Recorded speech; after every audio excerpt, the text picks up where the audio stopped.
ابو ذر غفاری نے یہ کہا کہ یا رسول اللہ، میرے پہ بہت قرض ہے، مالی مشکلات ہیں، مالی پریشانیاں ہیں، جس میں کہ آج کے دور کے اکثر لوگ مبتلا ہیں، تو مجھے کوئی ایسا دعا کیجیے آپ میرے لیے، آپ میرے لیے دعا کیجیے۔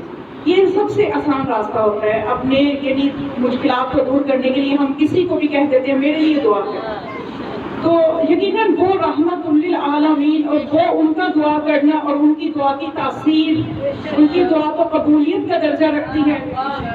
لیکن ہم یہاں پہ کیا کرتے ہیں کہ ہم اپنے جیسوں کو ہی کہہ دیتے ہیں، ہم آزاد ہو جاتے ہیں کہ بس میں نے فلاں فلاں کو دعا کے لیے کہہ دیا، میرے مسئلہ حل ہو جائے گا، خود ہم کچھ کرنا نہیں چاہتے۔ یہ سب سے آسان سٹیپ ہے جو ہم لیتے ہیں سب سے پہلے۔ حالانکہ یہ حقیقت ہے، بے شک دوسرے بھی دعا کرتے ہوں گے جن کو آپ کہتی ہیں، میں بھی، مجھے بھی کہا جاتا ہے تو میں بھی سب کے لیے دعا کرتی ہوں، لیکن جو خلوص سے انسان اپنی پریشانی خود دل سے دعا کرتا ہے، وہ دوسرے میں وہ چیز آ ہی نہیں سکتی۔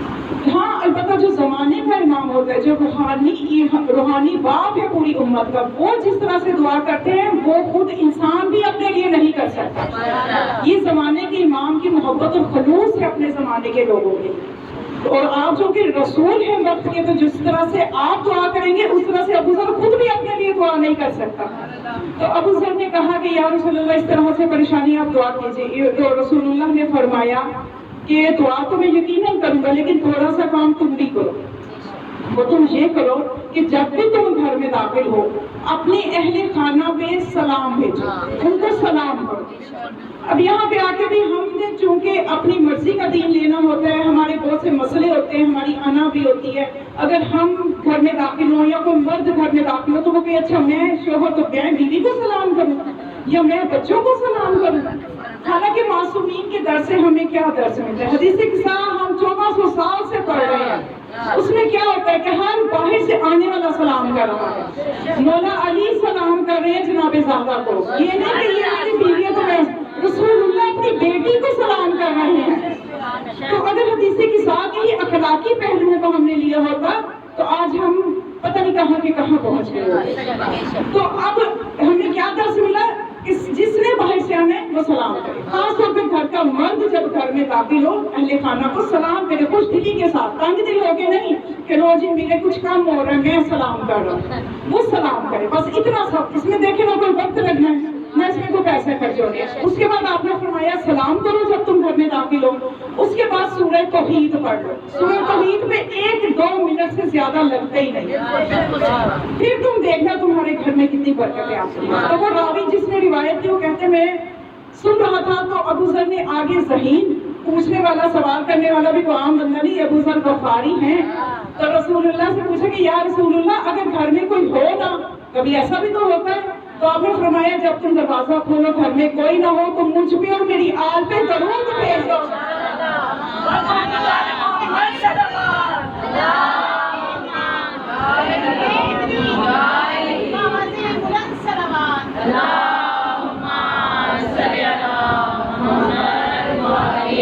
بہت زیادہ مرتبہ نہیں، صرف ایک مرتبہ مجھ پہ اور میری آل پہ صلوات بھیج دو، اس کے بعد سورہ توحید پڑھ لو، سورہ توحید پڑھ لو، کوئی لمبا نسخہ نہیں ہے۔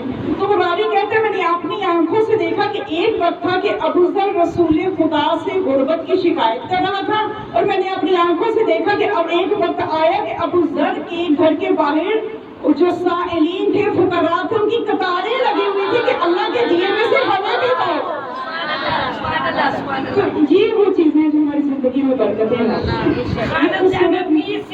سلامتی کے لیے، سہاگ کی سلامتی کے لیے، بچوں کی صحت یابی کے لیے باواد بلند صلوات۔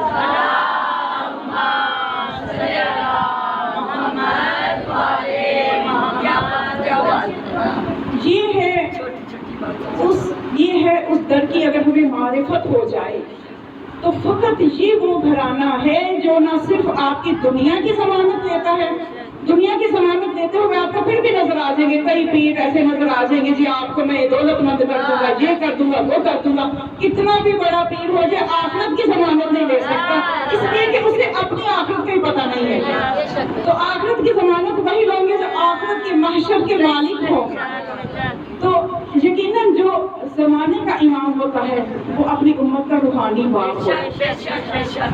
ایک روایت میں ہے کہ ایک شخص جو تھا وہ امام اسلام کی خدمت میں آیا.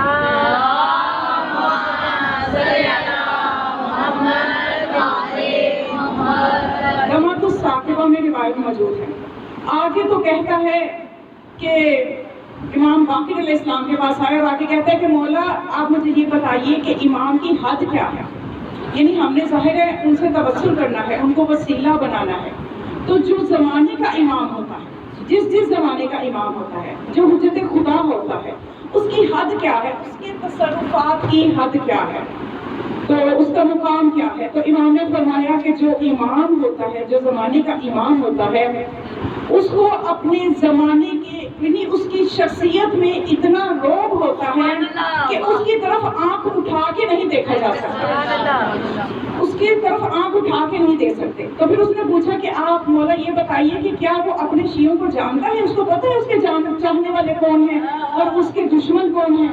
تو امام نے فرمایا کہ جو زمانے کا امام ہوتا ہے اس کے پاس 2 فہرستیں ہوتی ہیں, لسٹیں ہوتی ہیں. ایک کے اوپر ان کے شیعوں کے نام ہوتے ہیں اور ایک کے اوپر ان کے دشمنوں کے نام ہوتے ہیں, اور یہ دونوں امام کے پاس ہوتی ہیں. تو کہنے لگا مولا میں آپ کا شیعہ ہوں؟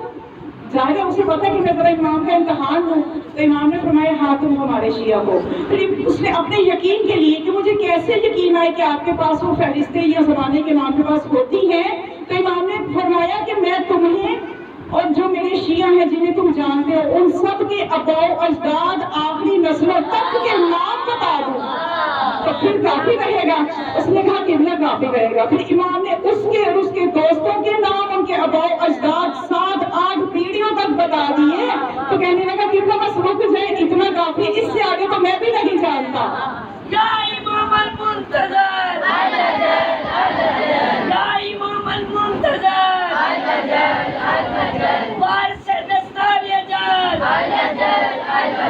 وارث خون حسین,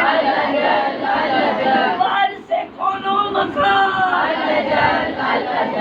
اپنے امام زمان علیہ السلام صحت و سلامتی امام زمان علیہ السلام امام کے ظہور کی تعجیل کے لیے پرزور حیدری صلوات.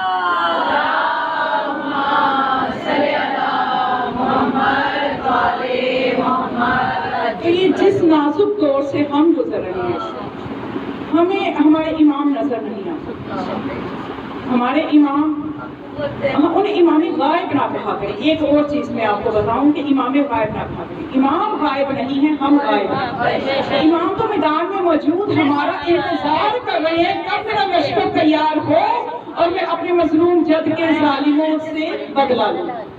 تو امام غائب نہیں, امام موجود ہے. اگر وہ اس وقت ہماری نظروں میں نہیں ہے تو یہ ہماری نظروں میں وہ توانائی نہیں ہے کہ ہم امام کو دیکھ سکیں. اگر نہ جن نظروں میں توانائی آ جاتی ہے وہ امام کو آج بھی دیکھ رہے ہیں, صدیوں سے دیکھ رہے ہیں. اور امام اگر اس وقت غائب ہیں تو صرف نظروں سے غائب ہیں, عقیدوں سے غائب نہیں ہے, قلب سلیم سے غائب نہیں ہے, قلب مطمئن سے غائب نہیں ہے, ہمارے نفس پاکیزہ سے غائب نہیں ہے, صرف نظروں سے غائب ہے. وگرنہ وہ موجود ہیں اور اپنے شیعوں کو جانتے ہیں. اور صرف بات اتنی ہے کہ جو لوگ جو ہے مخلوق خدا جو ہے وہ حجت خدا کی غیبت کو برداشت نہیں کر سکتے. آپ دیکھیے حضرت موسیٰ جو ہے کچھ عرصہ کے لیے اپنی قوم سے غائب ہوئے, 40 دن کے لیے کوہ طور پہ گئے, تو قوم کا کیا حال ہوا, ساری تبلیغ پہ پانی پھیر دیا, ایک بچڑا بنا دیا, پھر اس کی پوجا کر رہے ہیں. یعنی ثابت یہ ہوا کہ جو اپنی حجت خدا کی غیبت کو برداشت نہ کر سکے وہ یہودی فطرت کا مالک ہے, اور جو غیبت کو برداشت کر لے 1200 سال گزر گئے. ہم شیعوں جو ہیں آج بھی ہمارا در بھی وہی ہے, دروازہ بھی وہی ہے, امام بھی وہی ہے, ہم اسی کے انتظار میں ہیں. اور جو برداشت نہیں کرتا غیبت کو وہ یہودیت کی فطرت رکھتا ہے. ہم آج بھی اسی دروازے کے ساتھ متمسک ہیں, ہم آج بھی امام کے انتظار میں بیٹھے ہوئے ہیں, کیونکہ وہ کتاب ہے جو سے انقلاب ہے, قرآن وہ کتاب ہے سے انقلاب ہے. علی کا طرز زندگی منافقت کی موت ہے, علی کا طرز زندگی منافقت کی موت ہے. جناب کا طرز زندگی یزیدیت کی موت ہے, جناب کا طرز زندگی یزیدیت کی موت ہے. ہماری درسگاہ کربلا کربلا ہے ہماری درسگاہ کربلا کربلا ہر قصیدہ راستہ کربلا کربلا عبادتوں کا راستہ کربلا کربلا شہادتوں کا راستہ کربلا کربلا جس نے نعرہ لگانا ہے امام زمانہ کے غیبت کی جگہ پہ اپنی آواز پہنچانی ہے اور کربلا میں داعش اور لعینوں کا خاتمہ کروانا ہے. بلند آواز سے وہاں تک آواز ہے یا امام المنتظر یا امام المنتظر یا امام المنتظر. جنہوں نے کربلا جانے کے لیے اپنے مولا کے راستے کو صاف کروانا ہے اور لعینوں کا خاتمہ کروانا ہے. بلند آواز سے ہاتھ بلند کر کے زور سے کہیں یا امام المنتظر یا امام المنتظر. ہم نے امام زمانہ علیہ السلام صحت و سلامتی امام زمانہ علیہ السلام امام کے ظہور کی تعجیل کے لیے پرزور حیدری صلوات.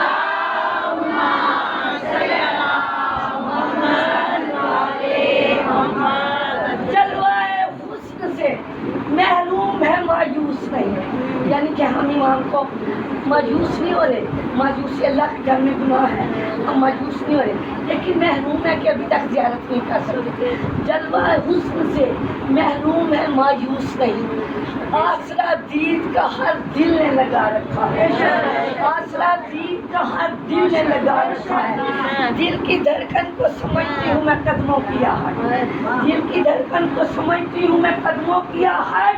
تیرے دیدار نے اتنا دیوانہ بنا رکھا ہے. یا امام المنتظر یا امام المنتظر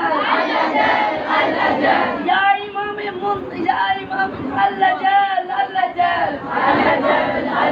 ہم نے امام زمانہ علیہ السلام صحت و سلامتی امام زمانہ علیہ السلام امام کے ظہور کی تعجیل کے لیے بآواز بلند صلوات.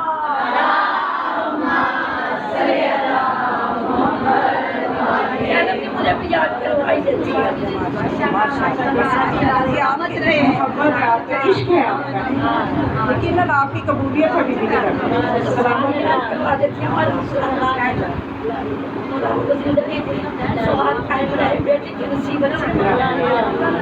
تو بس مومنات میں عرض کر رہی تھی کہ امام علیہ السلام جو ہیں ان کا وجود حقیقی وہ موجود ہے, ہم غائب ہیں, اور ہر زمانے میں حجت کا ہونا ضروری ہے. تو ایک شخص جو تھا وہ امام کے پاس آیا اور آ کے پوچھتا ہے, ایک ہمارے امام کے پاس آ کے کہتے ہیں یبنا رسول اللہ, جب حضرت عیسیٰ اس دنیا سے گئے اور اس کے بعد نبی اکرم اس دنیا میں تشریف لائے تو یہ درمیان کا عرصہ جو ہے یہ 571 سال پہ مشتمل ہے.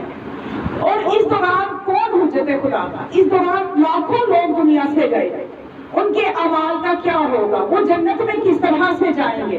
یعنی حضرت عیسیٰ اور خاتم النبیین کے درمیان جو 571 سال کا عرصہ ہے, اس دوران جو لوگ اعمال کرتے رہے, نمازیں پڑھتے رہے, روزے رکھتے رہے, حج کرتے رہے, عبادتیں کرتے رہے, تو ان کی عبادتوں کا کیا, وہ کس طرح سے قبولیت کے درجے پہ پہنچیں گی. تو مولا نے فرمایا کہ عیسیٰ جاتے جاتے ایک جملہ کہہ گیا تھا, سیأتی من بعدی اسمہ احمد, میرے بعد ایک آئے گا احمد ہوگا. اسی احمد کے انتظار میں وہ عبادتیں بھی کرتے رہے, اسی انتظار میں وہ اللہ کا حج بھی کرتے رہے, اسی انتظار میں وہ جیتے بھی رہے کہ ایک نبی آئے گا جس کا نام احمد ہوگا. جب آئے گا ہم اس پہ ایمان لائیں گے, ہم اس کے پیروی کریں گے. تو اسی انتظار اور عقیدے کے ساتھ ان کی عبادتیں بھی مقبول ہیں, اور اسی انتظار کے ساتھ ہی وہ دنیا سے گئے تو جنت میں جائیں گے.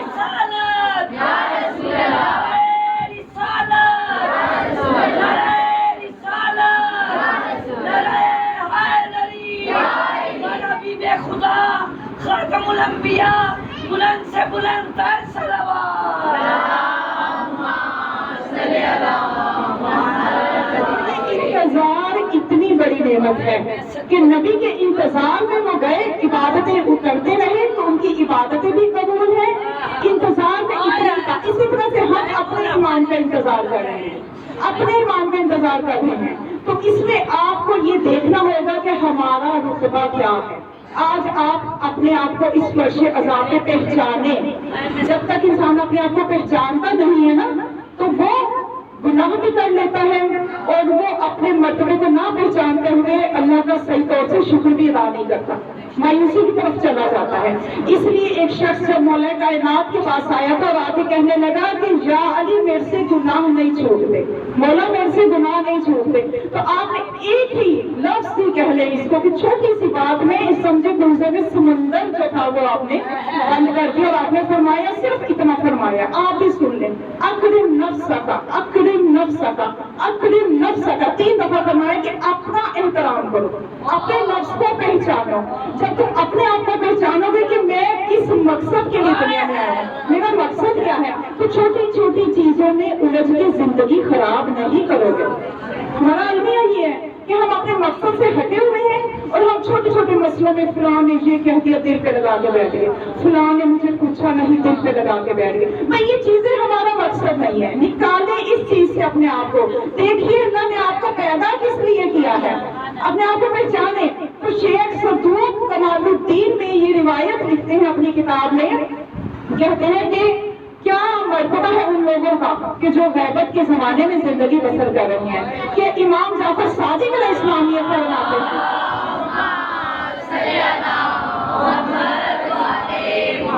کہ لوگوں پہ ایک زمانہ آئے گا، سیاتی زمان علی الناس، کہ لوگوں پہ ایک ایسا زمانہ آئے گا کہ لوگوں کا امام ان کی نظروں سے غائب ہوگا، وہ غیبت میں زندگی بسر کر رہے ہوں گے.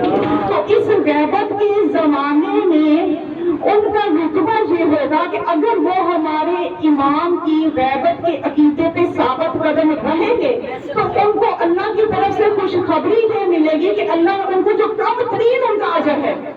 یہ آپ غور کیجیے کہ مولا فرماتے ہیں کہ اس زمانے کے لوگوں کا کم ترین اجر یہ ہے کہ اللہ انہیں ندا دے گا کہ اے میرے بندوں، تمہیں نیک بندوں کا اجر مبارک ہو، تم میری خاص کنیزیں ہو، تم میرے خاص غلام ہو، اور تم میری خاص غلام ہو، تم میری خاص کنیزیں ہو، اس لیے کہ تم میرے غیب پہ ایمان رکھتے ہو، میرے پنہا پہ عقیدہ رکھتے ہو، میرے غیب پہ ایمان رکھتے ہو. میں تمہارے گناہ بھی بخش دوں گا، میں تمہاری نیکیوں میں اضافہ کروں گا، تمہارے گناہ بخش دوں گا، تمہیں نیکیاں عطا کروں گا، اور میں تمہاری وجہ سے ہی دوسرے لوگوں پہ بارشیں نازل کرتا ہوں.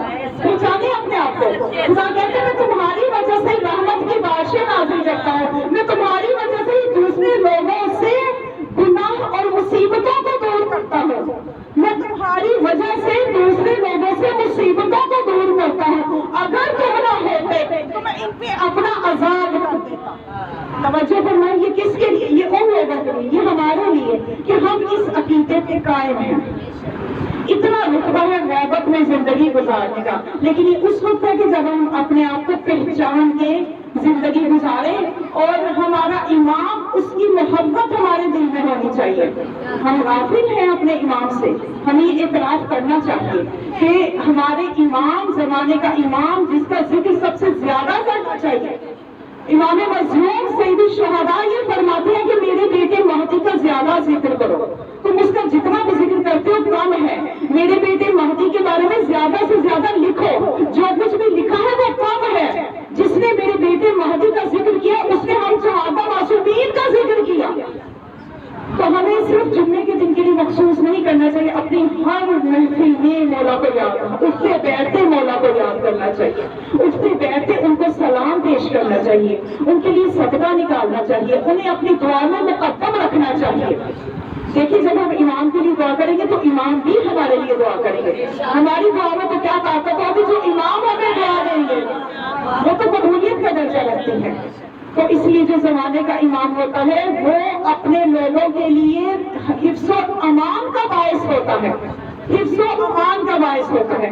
مولا فرماتے ہیں کہ ہماری وجہ سے ہی تم محفوظ ہو اور میرے ظہور میں ہی تمہارے لیے کشائش ہے. عظمت مولا امام زمان علیہ السلام پہ بلند ترین صلوات.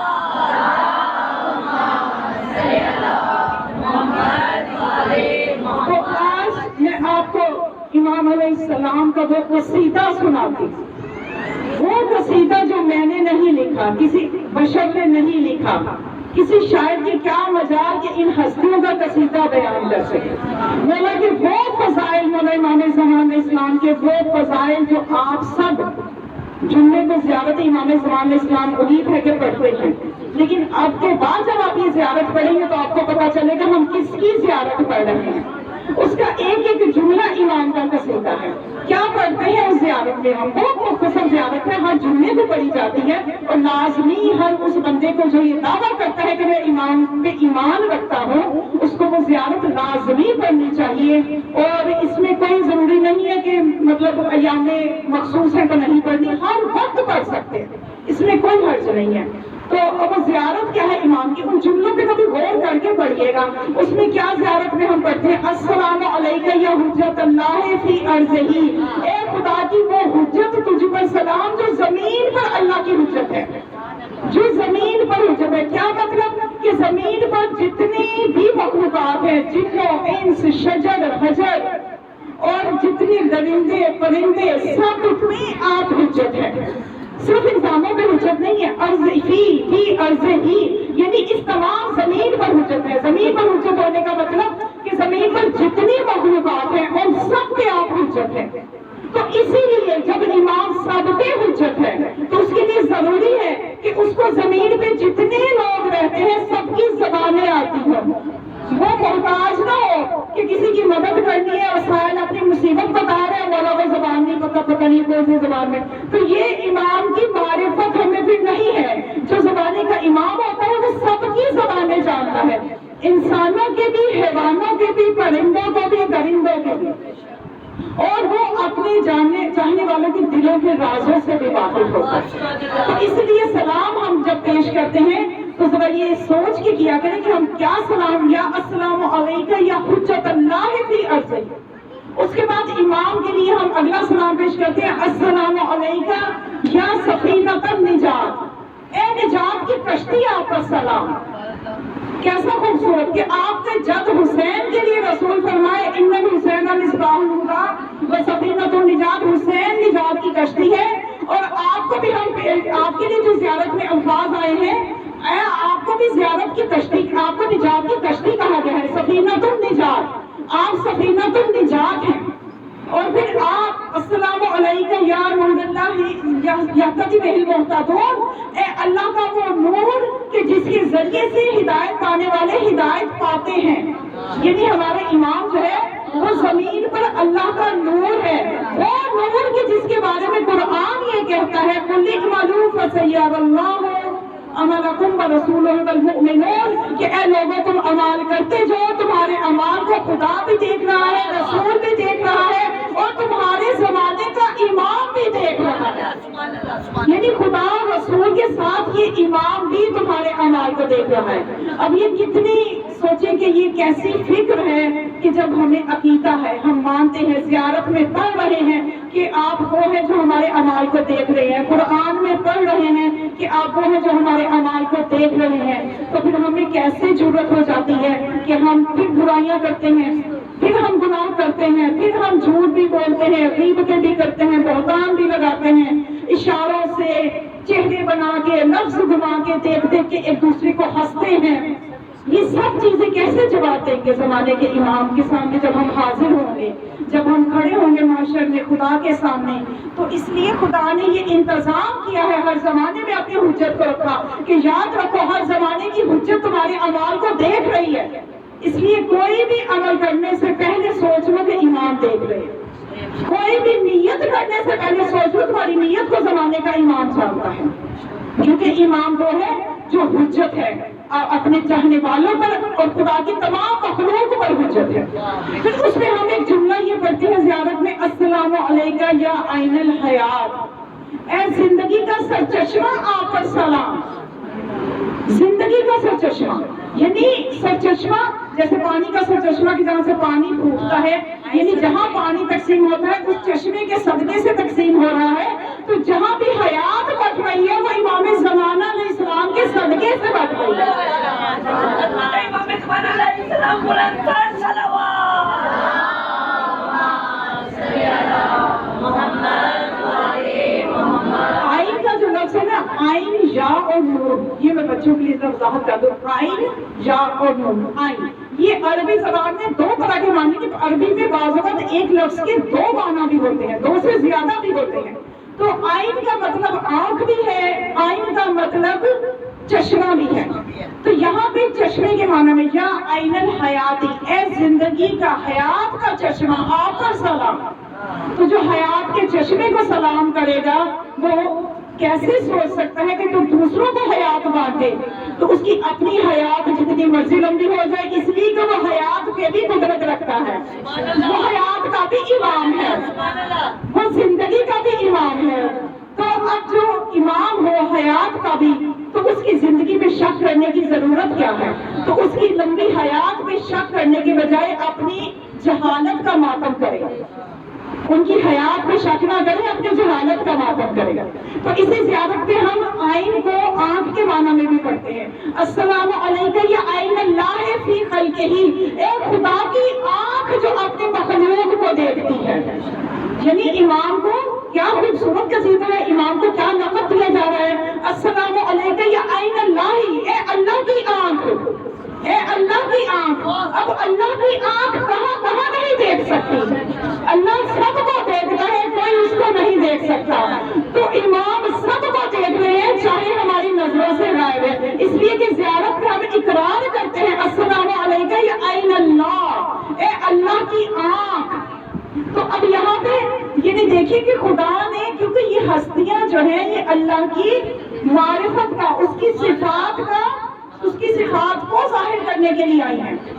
اللہ تو نظر نہیں آتا، تو اس کی صفات کو پہچانوانے کے لیے، اللہ کو پہچانوانے کے لیے، اللہ کے پہچان کے لیے دنیا میں آئی ہے. یہ اللہ کی آنکھ ہے. عظمت امام زمان علیہ السلام، بلند سے بلند تر صلوات. سمٹ کے بیٹھو، لگیا ہو جاؤ. اور محمد و آل محمد صلوات.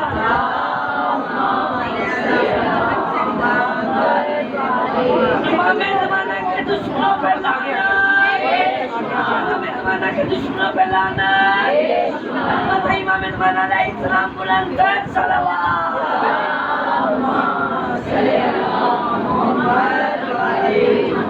سمجھ میں آیا کہ مقام امام زمانہ علیہ السلام کیا ہے؟ عین اللہ فی خلقہ، اللہ کی مخلوق میں اللہ کی آنکھ. تو اب پتہ چلا کہ امام ہمارے ہر عمل کو دیکھ رہے ہیں. اور یہ وہ ہستیاں ہیں صحابہ معصومین کہ اللہ نے اپنی صفات کا مظہر بنا کے ان کو بھیجا ہے کہ مجھے اللہ کو تو تم دیکھ نہیں سکتے، ذرا ان کے ذریعے سے مجھے پہچانو.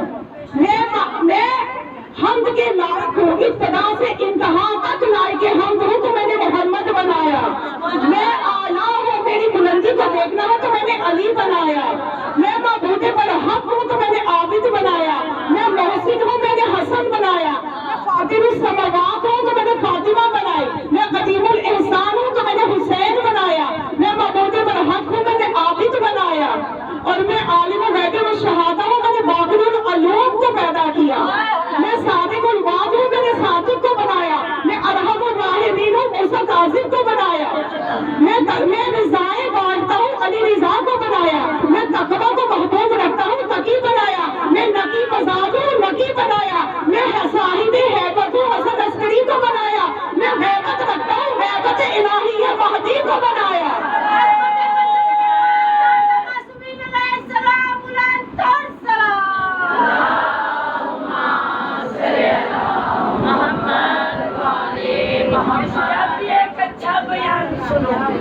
جب بھی ایک اچھا بیان سنو، اپنے منہ سے سبحان اللہ کہو.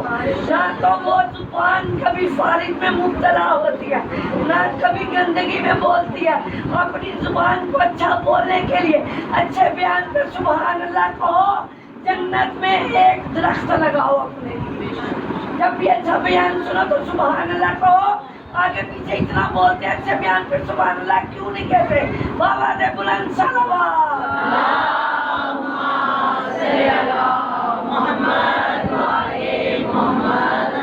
تو پہچانیے اپنے امام کو، پہچانیے ہمارے امام کا مرتبہ کیا ہے. عین اللہ فی خلقہ، نور اللہ